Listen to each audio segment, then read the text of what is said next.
Questões. Primeira. O senhor poderia mencionar algum trecho do Diálogo com os Anjos, o livro, que poderia ser útil para as instituições? Encontrei 2 trechos.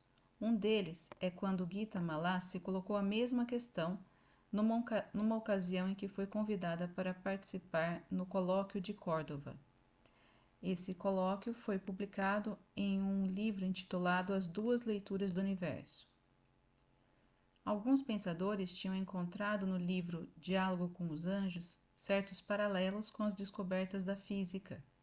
O anjo diz: a ciência é filha do deslumbramento.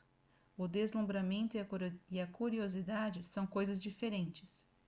Há muitos curiosos, mas houve deslumbrados, quer em tempos muito antigos, quer agora. Podes encontrá-los e eles vêm. Aqui vê-se a ressonância possível entre a ciência e a espiritualidade. No cartaz do colóquio de Córdoba vi o rosto sonhador de Einstein e a figura sorridente do anjo, tendo como fundo um céu estrelado. É uma bela imagem desse encontro possível entre os curiosos e os maravilhados. Da mesma maneira, poderíamos nos interrogar sobre a ligação entre a ciência e as religiões. Aqui também encontramos as palavras do anjo. A nova luz se reconhecerá que elas são um, a ciência e a religião. Elas foram sempre um com a melodia e o ritmo, inseparáveis. Cada um dos membros da grande orquestra toca em separado, mas a sinfonia é uma. Umas vezes é o violino que conduz, outras vezes é o violoncelo. Uma vez a religião, outra vez a ciência. Podemos desejar uma instituição, sobretudo se ela trabalhar para o crescimento e o despertar do ser humano, que ela seja um pouco como essa grande orquestra, onde cada um toca separadamente. Cada instrumento tem as suas competências e não deve se misturar tudo, mas também não se deve separar, pois é em conjunto que a sinfonia deve ser ouvida. Essas palavras também podem nos ajudar no nível pessoal. Não opor a razão à intuição, o sentimento à sensação, mas ter sempre em vista essa integração dos elementos e das funções que nos constituem. Segunda questão. O senhor poderia falar sobre a hierarquia dos anjos? A palavra hierarquia vem de hieros, o santo, a santidade, e arche, a origem. As hierarquias são, portanto, os níveis de origem da santidade. Existe o ser na sua luz, que é a luz mais intensa, e existem graus de participação ao ser. O nível mais próximo do ser humano, da consciência humana, é o que chamamos de anjo. Esse anjo vai nos conectar a um outro nível de ser, vai nos aproximar do ser de outra maneira. Na Epístola aos Colossenses está escrito: sedes contentes e agradecidos ao Pai que vos fez dignos de participar da herança dos santos na luz. Ele nos arrancou do poder das trevas e nos introduziu no reino de seu Filho muito amado, no qual temos a redenção, a remissão dos pecados. Ele é a imagem de Deus invisível, o primogênito de toda a criação. Nele foram criadas todas as coisas nos céus e na terra, as criaturas visíveis e invisíveis, tronos, dominações, principados, potestades, tudo foi criado por ele e para ele. Colossenses 1, 12 a 16.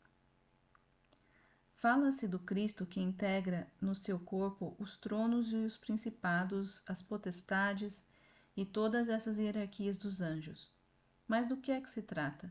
Será que isso também pode ser uma experiência nossa? Começarei recordando os diferentes planos angélicos. Cada plano angélico é como um raio de um único sol. Como dissemos, a propósito do mestre interior, cada mestre é como uma manifestação do único mestre. Aqui é uma figura. No topo há Deus. Abaixo dele tem os serafins, que correspondem ao amor ardente e compaixão.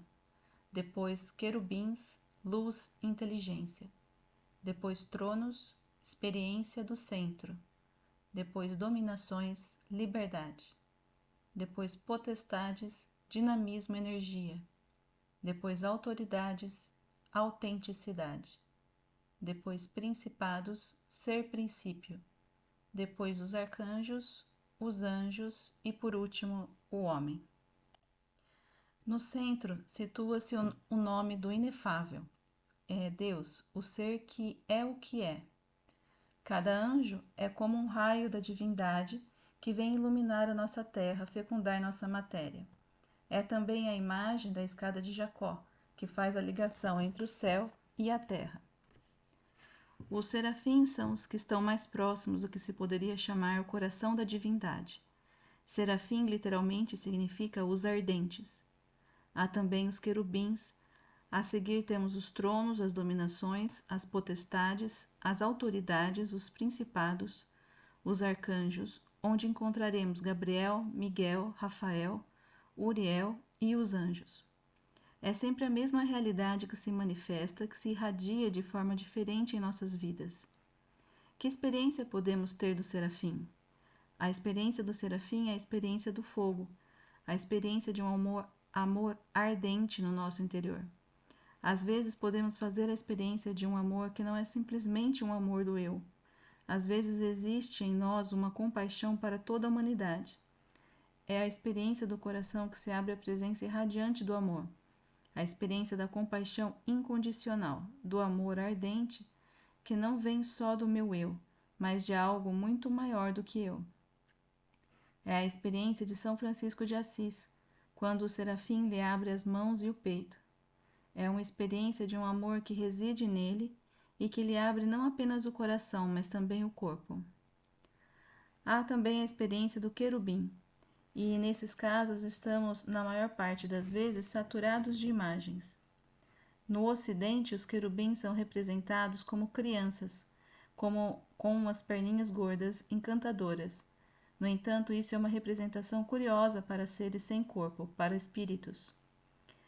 Na tradição ortodoxa antiga, os querubins eram representados com asas, com olhos, pois a experiência do querubim é uma experiência de visão, a visão inocente. É por essa razão que muitas vezes são representados como crianças. Fazer a experiência do querubim em nós próprios é entrar em um estado de visão sem pensamentos, sem projeção. Existe simplesmente uma abertura inocente àquilo que é. Não se compreende, mas se vê a realidade como ela é. Todos nós já tivemos momentos de visão em que somos mais inteligentes do que a inteligência que temos, e durante uns instantes percebemos tudo. É muito simples, mas não dura muito tempo. Foi um querubim que nos visitou. O querubim é a abertura da nossa inteligência à presença daquilo que é, numa visão inocente e maravilhada.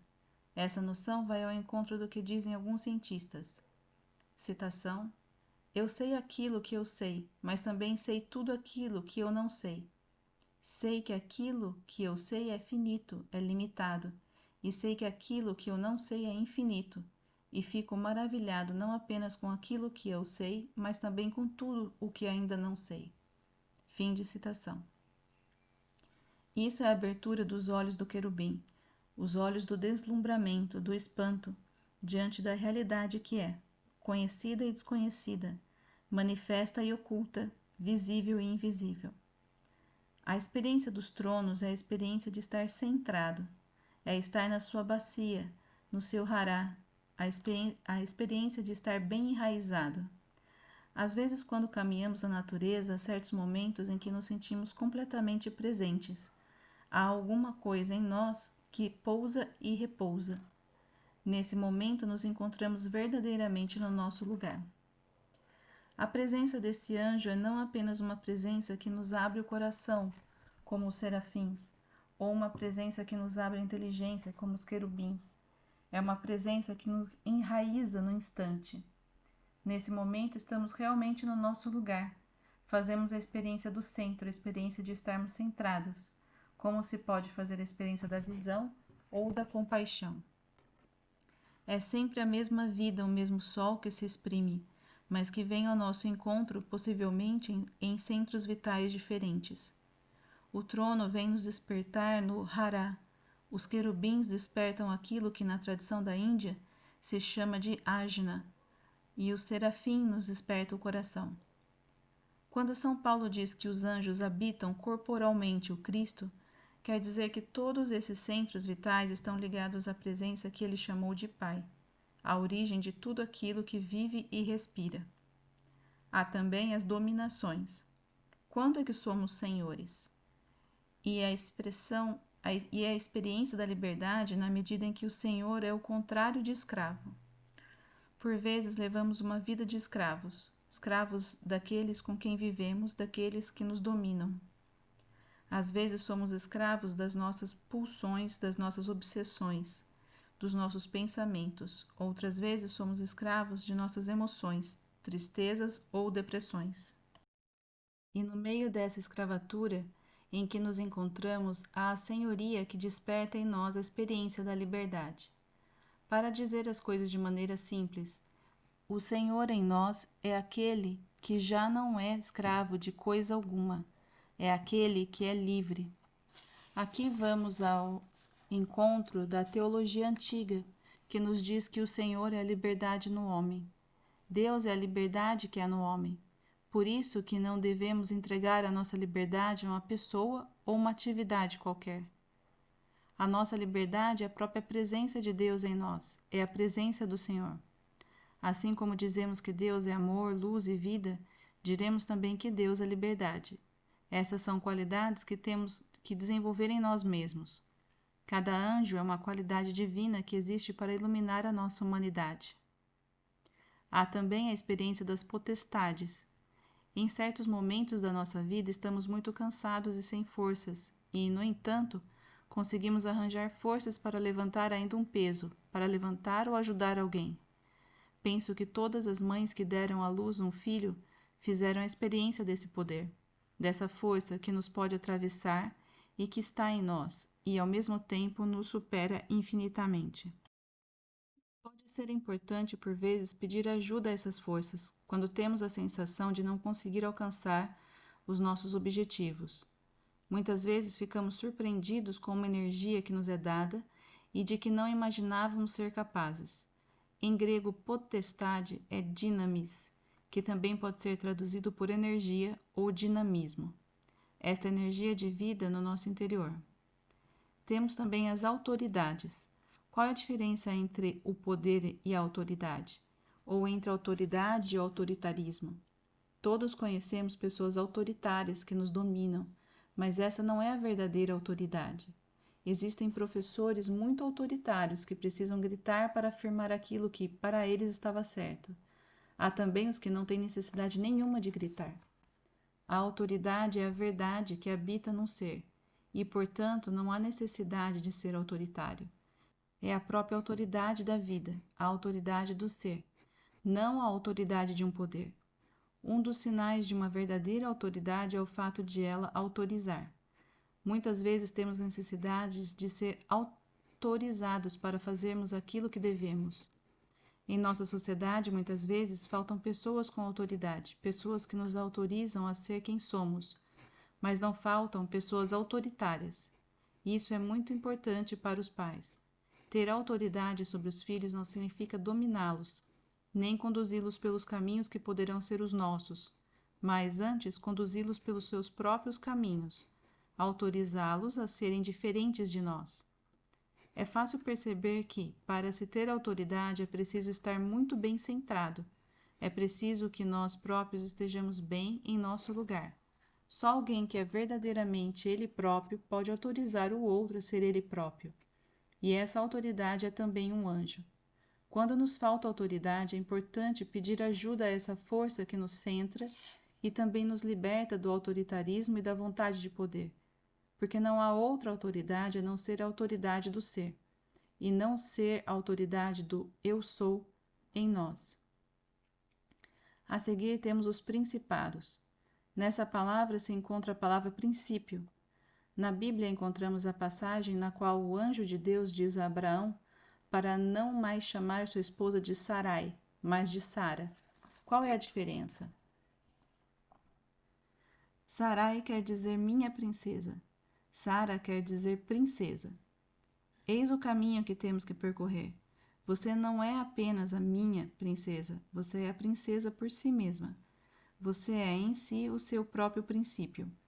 Mas não me pertence. Você pertence a si própria e ao ser que a faz ser, ao princípio que faz de você uma princesa. É uma grande experiência quando passamos a ter a capacidade de dizer eu, afirmar a nossa diferença não contra o outro, mas com o outro. Trata-se de uma atitude em que o anjo nos convida ao respeito, respeitar o outro na sua alteridade, na sua diferença, e pedir para nós próprios sermos respeitados na nossa diferença. Eu não pertenço a você, eu não sou uma coisa sua, eu sou aquilo que eu sou. Quando dizemos eu sou aquilo que eu sou, há um eco do nome divino. Eu sou quem eu sou. É o eco na nossa própria voz, na afirmação de nós próprios, na afirmação do ser.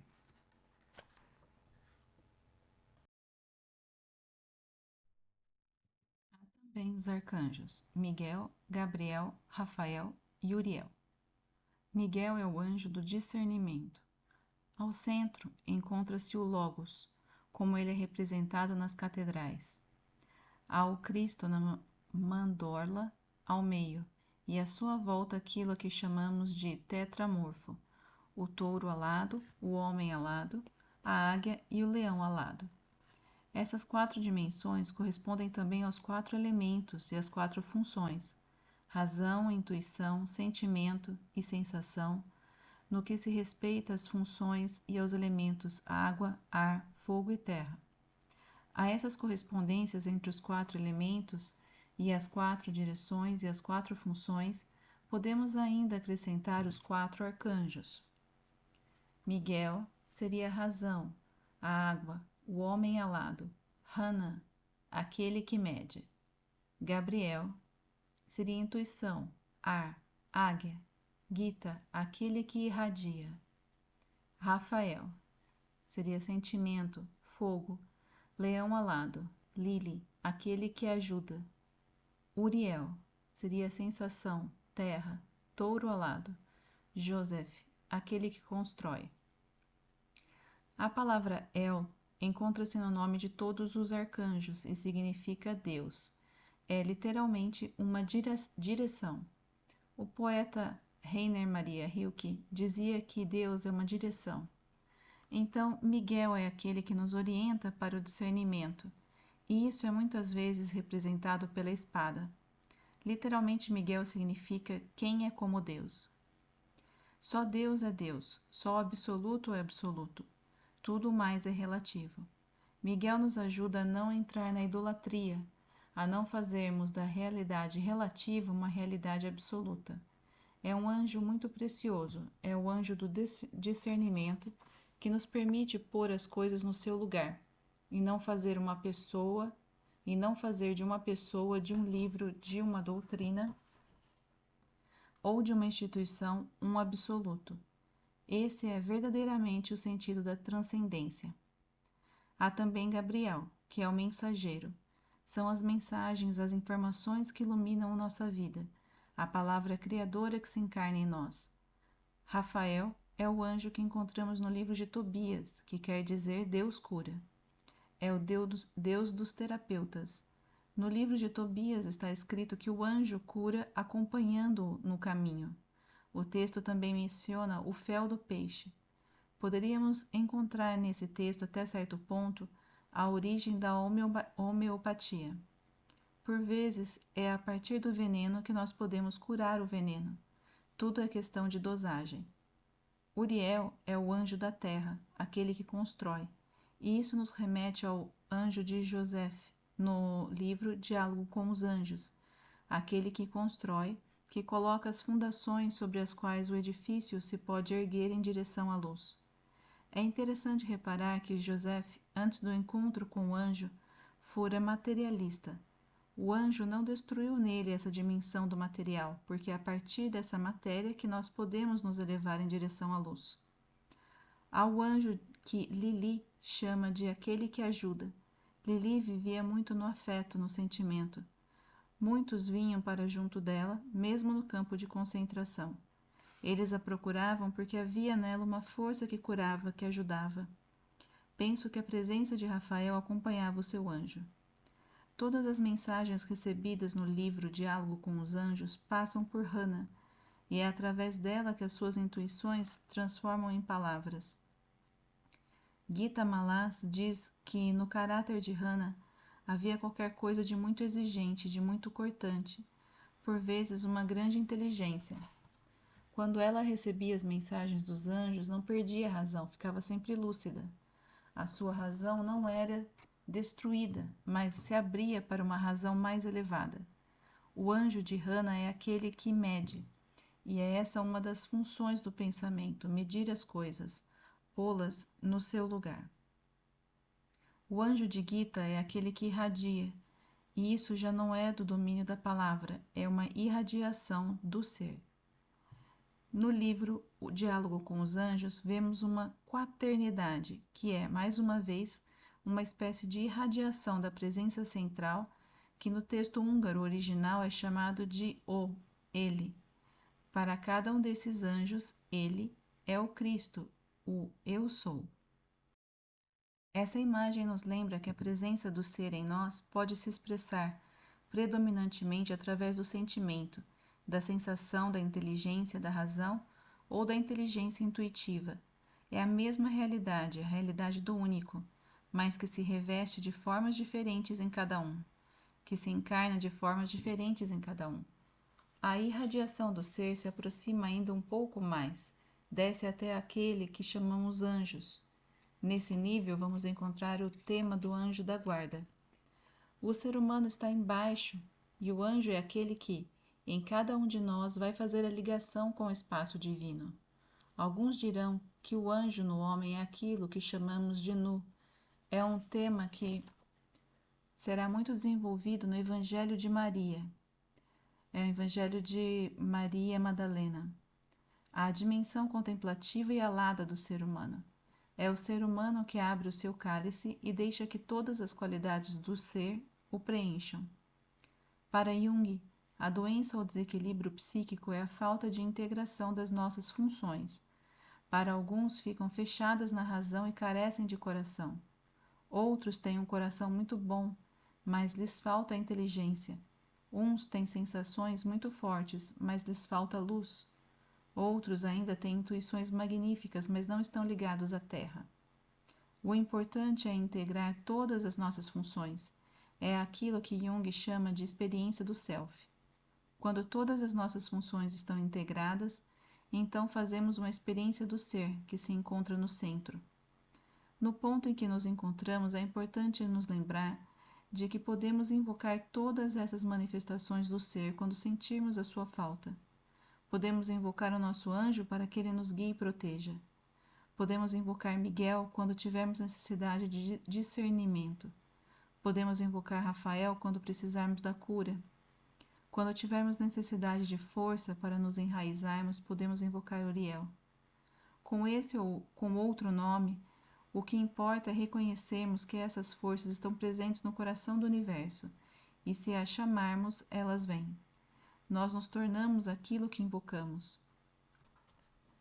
É importante invocar os principados para ter a coragem de dizer eu e para respeitar o outro eu. É importante invocar as autoridades quando sentimos que aquilo que dizemos não tem autoridade, que falta verdade ou falta ser. É importante, em determinado momento, invocar as potestades quando já não mais temos energia, quando as nossas forças se esgotaram. É importante chamar as dominações, chamar a liberdade, lembrarmos de que somos livres e que não temos outro mestre a não ser Deus, a realidade absoluta, e que por isso mesmo não temos que nos submeter a uma doutrina, a uma pessoa, a uma instituição. Só Deus é o mestre, e todos os mestres que possamos ter na vida estão ao nosso lado, não para nos manter na sua dependência, mas para nos ligar a Ele, a essa liberdade transcendente que está em cada um de nós. Quando estamos um pouco fora do eixo, é importante que nos lembremos do trono, que reencontremos nosso centro vital. Quando nossa cabeça estiver perturbada, confusa, ou na obscuridade, é importante que nos lembremos do querubim, que nos lembremos dessa inteligência em nós que se deslumbra com aquilo que é, e que não tem a pretensão de conhecer tudo, que tem o sentido do infinito que está por ser descoberto. Quando temos o coração seco ou fechado, quando estamos com medo, é importante que nos lembremos do serafim, para encontrarmos um pouco de calor no coração. Vemos, assim, que há muitos raios de sol que nos faltam. Poderíamos invocar e acolher todas essas qualidades divinas que podem nos tornar mais humanos, verdadeiramente humanos, à imagem de Deus. A consciência não se resume aos objetos da consciência ou pensamento, mas é o espaço, a luz na qual os pensamentos aparecem. O presente não é apenas aquilo que está presente, mas a presença na qual essas coisas acontecem. A palavra Eucaristia em grego significa muito obrigado. Agradecer à vida tudo aquilo que ela nos dá, as suas realidades visíveis e as realidades invisíveis. Tomai e comei, isto é meu corpo. Na tradição hebraica, no tempo de Jesus, o corpo e o pão simbolizavam a ação. Tomai e comei, isto é meu corpo, significa fazei aquilo que eu fiz e vós sereis aquilo que eu sou. Tomai e bebei, isto é meu sangue. O vinho e o sangue no tempo de Jesus simbolizavam a vida contemplativa. O sangue é a vida íntima. Contemplai aquilo que eu contemplei, vós sereis aquilo que eu sou. Assim, através dessa partilha do pão e do vinho, somos convidados a partilhar a ação e a contemplação que Cristo encarnou na história, e que nós também teremos que encarnar na forma que nos é própria. Na tradição antiga, o fracasso de um amor não é o fracasso do amor. Algumas pessoas vivem conflitos no seu casamento que as podem levar ao divórcio. O fracasso de um amor não é o fracasso do amor. A função da Igreja não é a de nos culpabilizar, de nos encerrar em nossos sofrimentos, mas a de nos libertar da culpa, de nos ajudar a reencontrar essa força de amor que nos é dada sem cessar, através do perdão e da presença de Cristo. Na tradição antiga, antes da separação das igrejas, os divorciados também podiam comungar, e nós temos necessidade de regressar às nossas fontes. O cristianismo é uma religião desconhecida. Aquilo que conhecemos são as tradições bastante recentes que datam do 2º milênio, mas há todo o 1º milênio que temos de redescobrir continuamente. No entanto, isso não é fácil porque cada um de nós tem, por vezes, memórias que são difíceis de atravessar. Ou seja, quando participamos da Eucaristia, nós participamos com todas as nossas memórias, mas também com essa sede da fonte, das origens e do começo do cristianismo. Eis o espírito com que podemos celebrar. Existe esse trabalho de discernimento, de vigilância, para que não acreditemos em qualquer coisa, em qualquer pessoa. Ao mesmo tempo, trata-se de permanecermos abertos àquilo que existe de mais saudável, de mais luminoso, de mais paciente no interior de nós mesmos, a essas qualidades divinas, a essas presenças, a essas forças que podem se unir a nós lá onde estamos e que nos lembram que nos tornamos aquilo que amamos. Nós nos tornamos aquilo que evocamos, aquilo que invocamos. Esse pode ser o momento, em nome de toda a humanidade, de chamar sobre nós e sobre todos os seres um anjo de paz, sabendo que devemos começar fazendo essa paz no interior de nós mesmos. Em nossos diferentes quarteirões que se opõem, que fazem a guerra dentro de nós mesmos. Mas, se pudermos colocar um pouco de paz em nós, haverá ao menos um lugar no mundo onde reinará a paz, e a partir daquilo que é são, que é feliz, colocar um pouco dessa beatitude pela qual somos criados, para que ela exista no mundo. Esse é o momento de chamarmos esse anjo sobre nós, sobre aqueles que amamos, sobre aqueles que nos amam, sobre aqueles que nós não podemos mais amar, sobre aqueles que temos dificuldade de suportar. Esse é o momento de pedirmos um acréscimo de lucidez, de compaixão, justiça, perdão e paciência. O anjo da paciência. Permanecer presente a essa presença invisível, discreta, oculta, que nos acompanha no nosso caminho. Que os anjos nos acompanhem.